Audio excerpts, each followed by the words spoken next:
That sucks.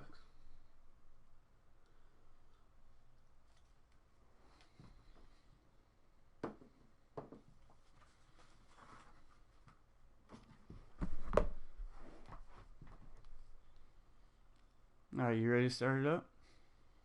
I'm ready, Freddy. What's up, everybody? Welcome to Let's Hash It, episode number 6 for the week of February 26, 2016. I'm your host, Jay Lewis, and joining me today is my main man, Nathan Hodge. What's going on today, Nathan? What's going on, Jay? Same old, dude. Just enjoying day 2 of my vacation. How envious are you? Pretty not that envious since I only work part-time and every day is a vacation for me, so. Yeah, you freaking scoundrel. Well, we got some great stuff to talk about today, ladies and gentlemen, and let's just get right into it.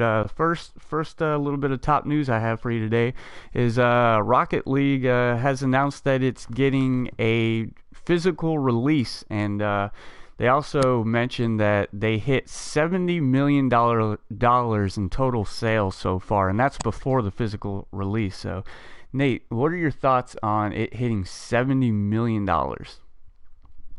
That's pretty incredible for a small indie game like this, but it does have one thing going for itself is that it's a soccer-based game or football to the rest of the world, so it has broad international appeal. I mean, it's really great that it's hit that number, but I can kind of see why it has, and not only just because it's a great game.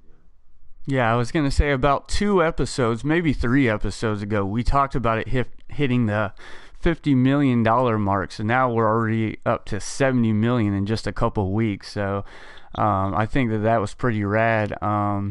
It just made its way onto Xbox One about a week ago, so I'm sure that helped boost its sales some.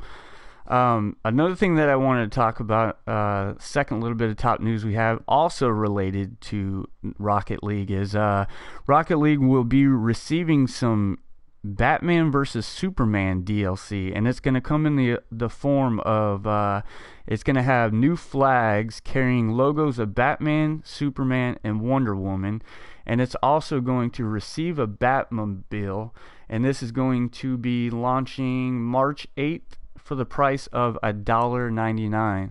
Nate, you gonna bite for that price? It's definitely reasonable. I probably will not get it because I'm not that big a Batman fan, but it is reasonably priced. I don't think that's unfair. Yeah, $1.99 for some, to rock the Batmobile and Rocket League. I think that's a very good way to spend $2, and that's why I continue to love this game. Like even if you actually had to pay the retail price for it, which is what was it, like $20, right? Yeah. Yeah, and we happened to be able to snag it for free when it was a PlayStation Plus free game. So far I'm out $0. So I think it's time I start spending some money on this game. I mean, the developers, they definitely should be rewarded. So they're gonna be getting my $2, whether I continue to play the game or not, which I'm sure I'm going to. And to rock the Batmobile, oh yeah, definitely. um, the third thing I wanted to talk about today was they announced that Resident Evil 4, 5, and 6 are going to be making it on current gen consoles. I wanted to get your take on this. I am super excited for 4 and 5. I don't care anything at all about 6. But 4 and 5 are really like the standout Resident Evil games for me. I had started with Resident Evil Zero. It was the first one I ever played, and at the time, I was blown away by the graphics on the GameCube. But then Resident Evil 4 came out and just revolutionized like horror games in general for the time with its over-the-shoulder shooting perspective and its giant environments and variety of gameplay. It was just so good. And I really enjoyed 5 because it changed the setting and moved it away from, really dark and brooding atmospheres to, to Africa where, you know, they found a way to make the game intense and challenging and, you know, still kind of creepy even without that, you know, normal dark European castle setting. So I really enjoyed that one a lot too. I thought it was pretty much 4 with, you know, better graphics and a bit more variety of gameplay. So I'm super excited for those. I'm definitely getting that. Yeah, I would say the only thing that I disagree with you on is 5 was a little too action oriented for me. Like I couldn't I couldn't take it serious, you know, like giving it the Resident Evil name and like in my opinion taking away 90% of the creepiness of the game. It didn't boast well for me. I will say that I am super stoked for Resident Evil 4. Like that was one of my favorite horror games ever, you know, and the fact that it's getting, you know, remastered and coming out for PlayStation 4, I couldn't be any more excited. Um, 6, yeah, I don't really know much about 6 either. What's really interesting is that they're releasing these games backwards.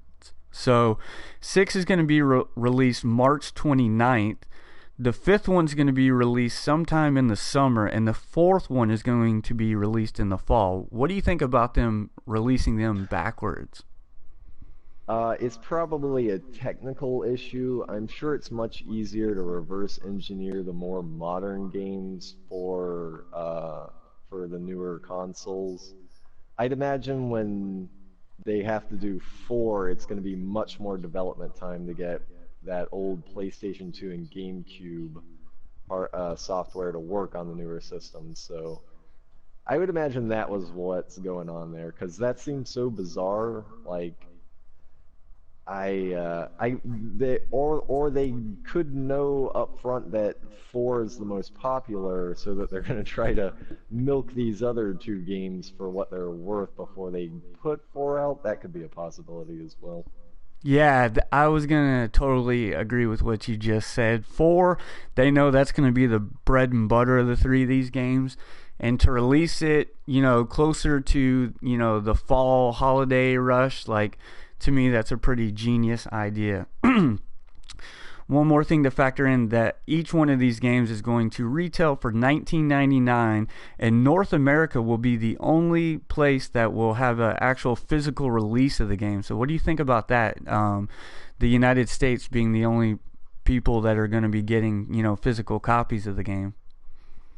I'm actually kind of surprised we are getting physical copies, because I kind of imagine that would be digital only. But I'm glad we are getting physical copies, because I do still prefer to buy my games that way.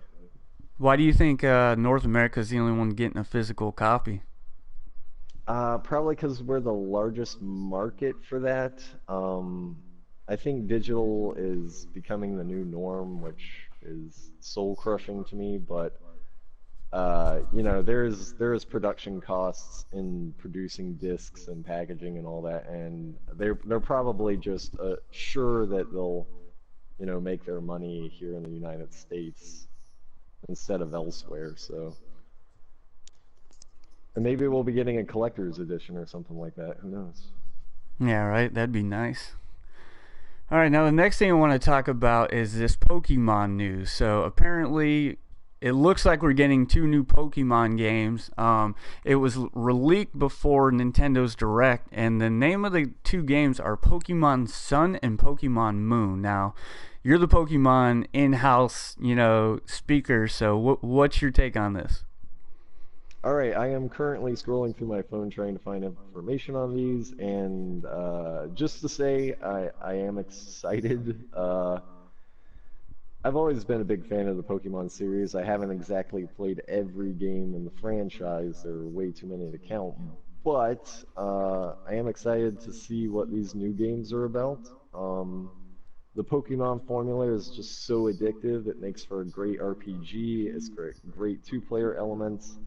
And recently, with the last 2 installments, they did you know, give fans more what they wanted with 3D graphics, and I'd be excited to see if they add any new gameplay elements to these 2 new games, because Pokemon games are just so deep. And I know that's kind of a weird thing to say, but there's such a breadth of content, and the gameplay mechanics go far beyond just capturing and battling monsters.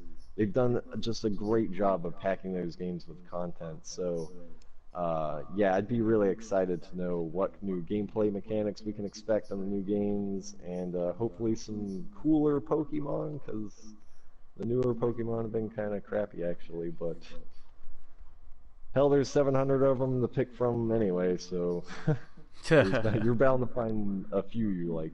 So yeah, I'm really excited about that. Yeah. Now speaking of Pokemon, they just hit a milestone. What is this milestone? 20 years, I guess. Yeah, 20 years of Pokemon. I cannot believe it's been that long. Now, okay, and so neither can I, because the reason I got into Pokemon was because I played the very first Pokemon games, Red and Blue. Me and my brother had those games, and we were among the first people to get into Pokemon, way before the trading cards and the TV show and all that. It was just the video games. So I was seeing that, and I'm like, wow, I was like 12 years old when I started playing Pokemon, and I still remember it very vividly.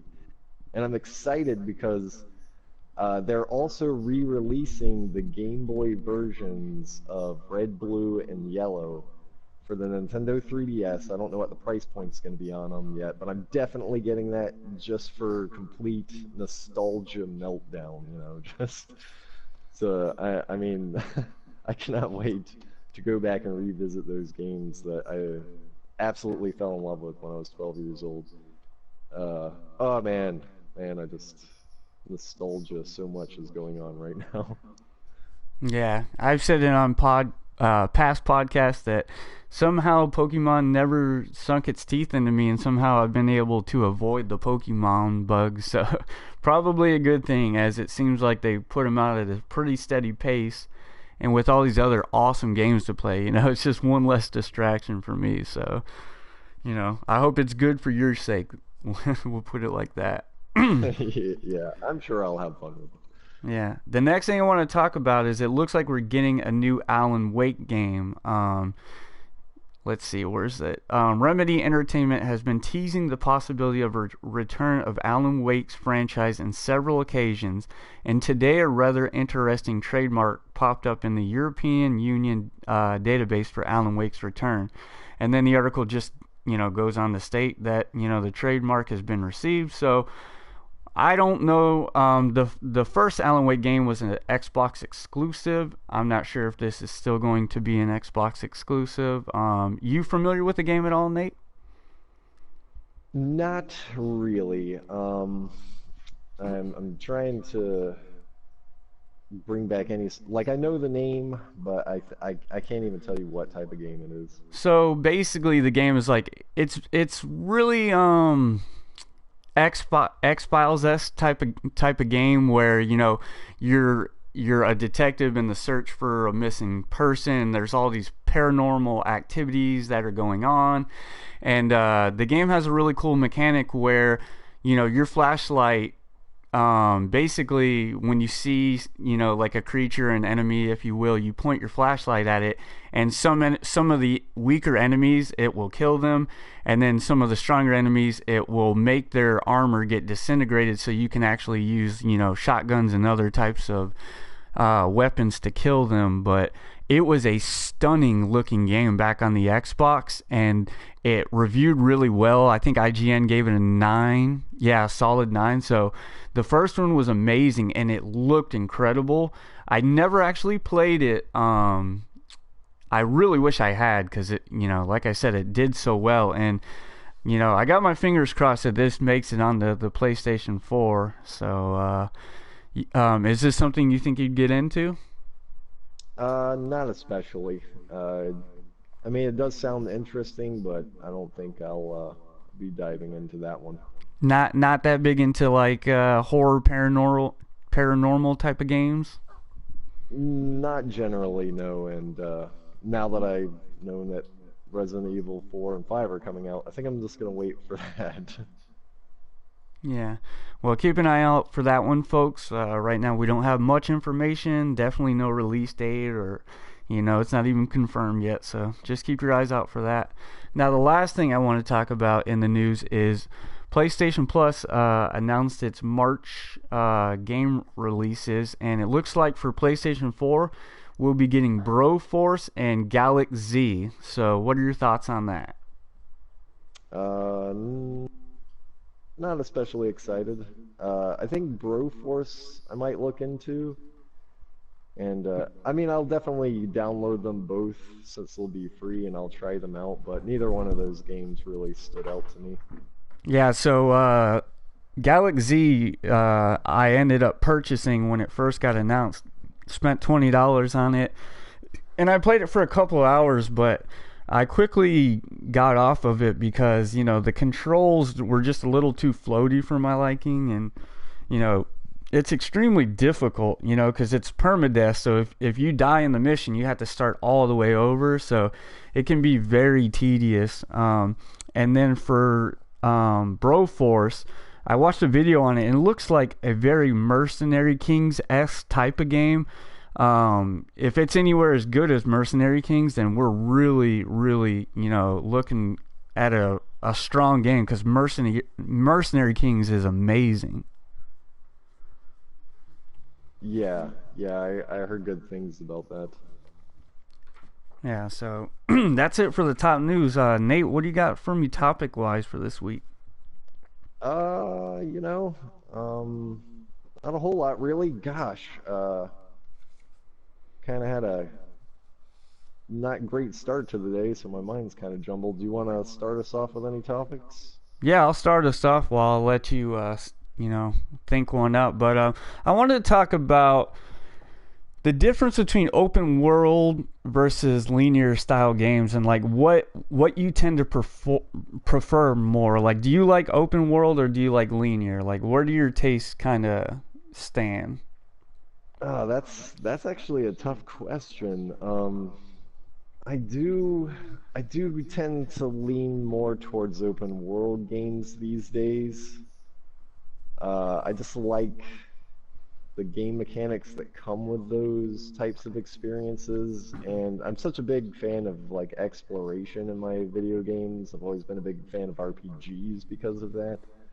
So I really think I'm gravitating more towards open world games, though I did like linear games better for a longer time.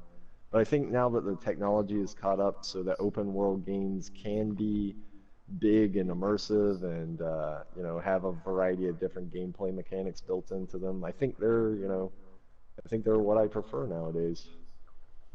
Yeah, I'm kind of right there with you. The reason I bring it up is because I actually did have one more piece of top news that I totally skipped over that correlated right with this subject. I wanted to talk about the new Uncharted 4 trailer that got released, and seeing the trailer, because I've always been more of an open world, type of guy. Like, I love the open world games. I love being able to tackle missions however I want to tackle them. I like the exploration, just like I just like playing them that way. Whereas, after I seen this trailer, I'm like, that just feels like exactly what I want right now. Something that's narrative driven, that, you're kind of evolving with the story, and you're headed down that path. And watching that trailer blew my mind. And we talked about it a little bit.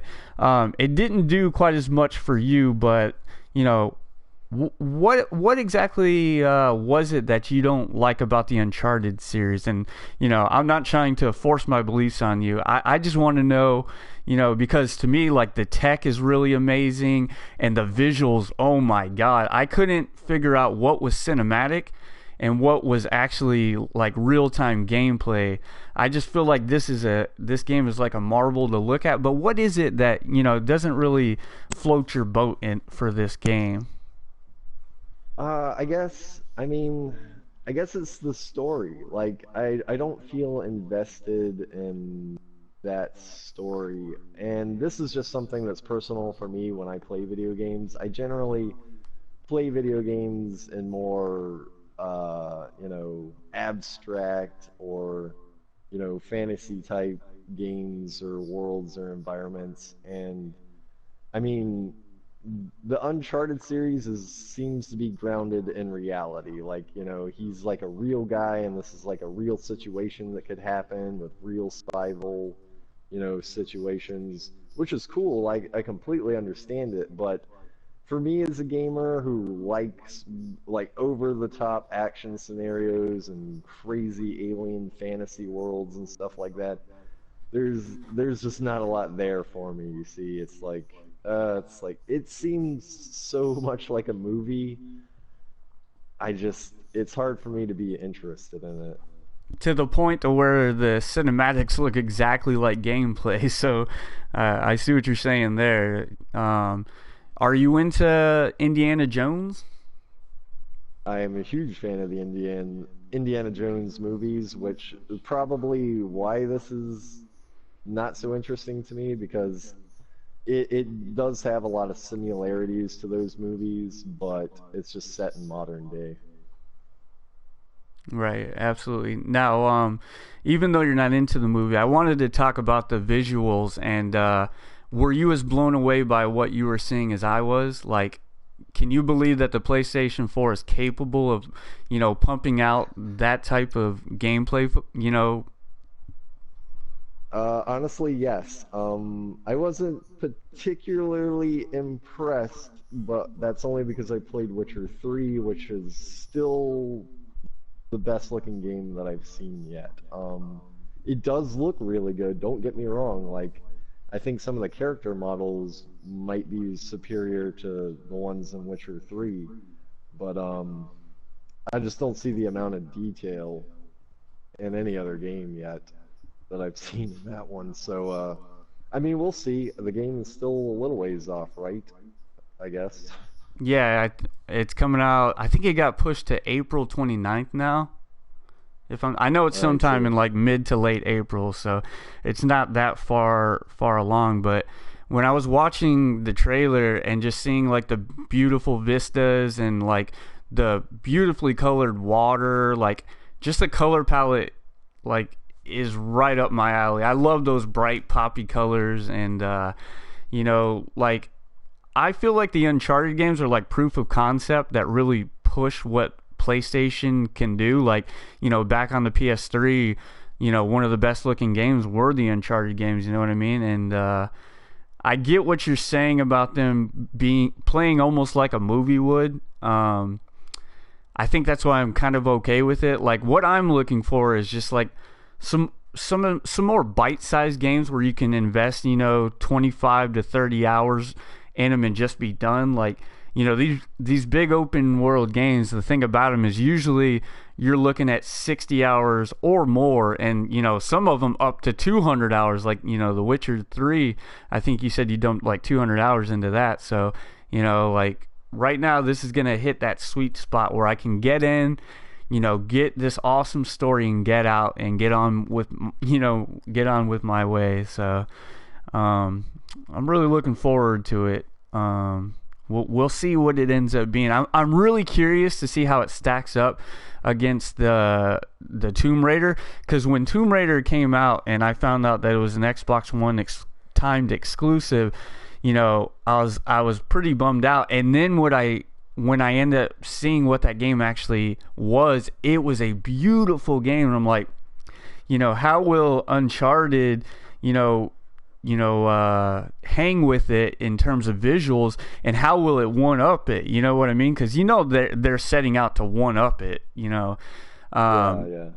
And what do you think in terms of the visuals from Tomb Raider versus Uncharted? Like, which one do you think looks better in your opinion? I think Uncharted does look better. It does seem to have way more polish on it, and not to say anything against Tomb Raider, because that does look incredible, but I mean, Naughty Dog Studios just has a way of like just making these incredibly worlds that just feel real. Yeah. Um, I mean, when I see gameplay footage of Tomb Raider, it looks like a video game, right? But when I Right. watch the Uncharted 4 trailer, it's like I'm watching a movie, not a video game. So they have this great solid way of making graphics it is really impressive. So I think it'll do pretty good on PlayStation 4 because I think the audience for those kind of games is on PlayStation 4. Those kind of players aren't really on Xbox. I think Xbox is more of a platform for, the online shooter community nowadays. So I think Tomb Raider was a victim of the user base of Xbox. Like, not a lot of people who own Xboxes are going to be into that kind of video game. So I think Uncharted 4 will do really well on PlayStation 4. Yeah, I think it will too. I was trying to think. I don't think I have anything else to add to that. Oh yeah, one more thing I want to talk about was the controversy behind the trailer. Did you hear about the painting that's on the wall in the trailer? I did not. So apparently, as the trailer's going on, it shows like a fireplace, and up on the mantle is a painting. And apparently, the painting was art that was stolen from one of the Assassin's Creed games. So that's owned by Ubisoft. And so PlayStation, they put out a retraction, apologizing for the stolen art. So what's your take on that? Okay, well, so let me get this straight. The painting that's in the game is a painting from the Assassin's Creed games. Yeah. So oh man, I think that's pretty cool, actually. I really like that. It's a nice little touch. Man, it seems like a little tongue-in-cheek jab at the Assassin's Creed series, perhaps. Yeah, that's what a lot of people were saying. Let me read you the retraction. Yeah, let me read you the retraction. In our eagerness to get the story trailer out, we made a regrettable mistake and didn't thoroughly vet the artwork used in a game painting. We've already updated the trailer. We hold all artistry in high regard and take full responsibility for having allowed this to happen. We want to sincerely apologize to everyone at Ubisoft, the Assassin's Creed team, the original artist, and our fans. So that was an official retraction from Naughty Dog. Then creative co-director Neil Druckmann tweeted out, there's no two ways about it. We fucked up. And then he goes on to give a full statement and a link. So what are your thoughts about the retraction from both Neil Druckmann and Naughty Dog? They seem like they were ready for it. I think they did that on purpose. I think, that was a marketing ploy. Yeah, you think it's one of those, any kind of media is good media? Exactly that, yeah. It was a little way to draw attention to the game, and it seems like they were prepared for it if anything negative did go down. So it seems like they took a page right out of the Kanye West book. Right, yeah. Yeah. Well, that's it on Uncharted 4 and open world versus linear games. What were you able to come up with any topic? If you don't have one, that's cool. You could just do a big one for next week. Yeah, because I am working on something. I've mentioned it on previous podcasts, but I got a Metal Gear Solid 5 piece that's still kind of swimming around in my head. So hopefully that'll solidify a little bit more by next week. And I think I already talked about the Pokemon original games, so yeah, I think I'm good for this week. Yeah. Well, I was gonna to close out the show. I was gonna give my thoughts on Far Cry Primal, but maybe what we'll do is next week we'll just check in and talk about the games that we've been playing and like what our thoughts are and stuff. So maybe I'll just go ahead and save that for next week, and we'll keep this a little bit shorter this week. Does that sound good? Okay, you got to give me a little bit of your impressions on Far Cry Primal real quick before we go. Just a little tidbit. A little tidbit. Okay, so I like the game. That's for damn sure. Like, I think this game kind of took people by storm. I don't think anyone really had that high of expectations for the game. Far Cry has always been one of those series where it's kind of like it's not for everybody, and that being said, like, I was reading the forums before the game came out, and a lot of people were like, well, it's coming out too close to the Division, so I'm just going to pick up the Division and skip out on the game. So the game comes out, and I get in the forums, and I just kind of ask people how they're liking it, and it was just an explosion of overwhelming positivity. Like, everyone was just saying, man, this game's so rad. And now a lot of those people that said that they were going to skip out on it, they ended up picking up the game, and they're like, oh my god, this game is so rad. And like, that's my opinion on the game. Like, it plays so well. The fact that all their assets went to the single player experience means that there's no frame rate dips, there's no weird bugs in the game. Like, it just plays so solid, fluid movement. I love the way the bow system and the spear system, like, the weapons just work so well. The upgrade systems are really good. I think my favorite thing to do in the game is actually taming the beast and using them at your disposal. I was able to unlock the perk with the owl that lets you not only scout out the enemy and highlight it on your map, but it lets you hit R2 and it swoops down and it attacks enemies with your claws and kills them. So I think that's one of my favorite things to do in the game, is just, taking the enemy by surprise. They never see you coming. You just swoop down and claw them to death. That was so rad. Using bait to tame animals, that's such a cool take. Like, there's so much I could talk about, but that's just a little tidbit for you. Does that sound enticing? God, yes. Yeah, you think? Idea, sir. Have you checked out any of my streams or any streams for that matter? I have been watching some of your streams. I got to be honest with you. I started watching your first one the other day, and I got like 20 minutes into it, and I had to turn it off because I wanted to go buy the game like right then.